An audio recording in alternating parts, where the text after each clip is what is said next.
కాంగ్రెస్ పార్టీకి సంబంధించినటువంటి ఉగ్రవాద లెక్కలు ఎలా ఉంటాయంటే, వినేవాడు వెర్రోడైతే చెప్పేవాడు మేధావి అన్నటువంటి రూట్లోనే ఉంటుంటాయి. తాజాగా వాళ్ళు తీసుకొచ్చినటువంటి ప్రధానమైనటువంటిది ఏంటి, తన భర్తను ఉగ్రవాదులు చంపినప్పుడు మా అమ్మ ఎంతగానో బాధపడ్డారు, అప్పుడు తన వయసు 44 ఏళ్ళు మాత్రమే. ఆ బాధ ఎలా ఉంటుందో నాకు తెలుసు కాబట్టే ఈరోజు పహల్గాం దాడి బాధ్యత 26 కుటుంబాల తరపున ఈ సభలో మాట్లాడుతున్నారు.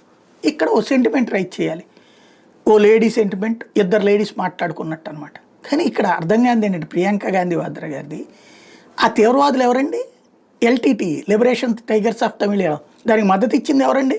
ఇలా నానే కదా, రాజీవ్ గాంధీనే కదా మద్దతు ఇచ్చింది, ఇందిరాగాంధీనే కదా మద్దతు ఇచ్చింది, ఇలా నానమ్మే కదా మద్దతు ఇచ్చింది. వాళ్ళకి అనుగుణంగా ఉద్యమాలు కూడా చేసింది కదా కాంగ్రెస్ పార్టీ తమిళనాడులో. చివరికి వాళ్ళని చంపడానికి సైన్యాన్ని పంపించింది కూడా ఇలా నానే కదా, అందుకే కదా వాళ్ళు చంపింది. వాళ్ళకి నువ్వు ఇస్లామిక్ తీవ్రవాదులకి ఏంటి సంబంధం? ఇప్పుడు జరుగుతున్న తీవ్రవాదం పాకిస్తాన్ ప్రేరేపితం, దాన్ని దీన్ని లింకప్ చేస్తూ ఇందులో సెంటిమెంట్ రాజేయాలి. ఇలాంటి విచిత్రం చేస్తుంటారు వీళ్ళు.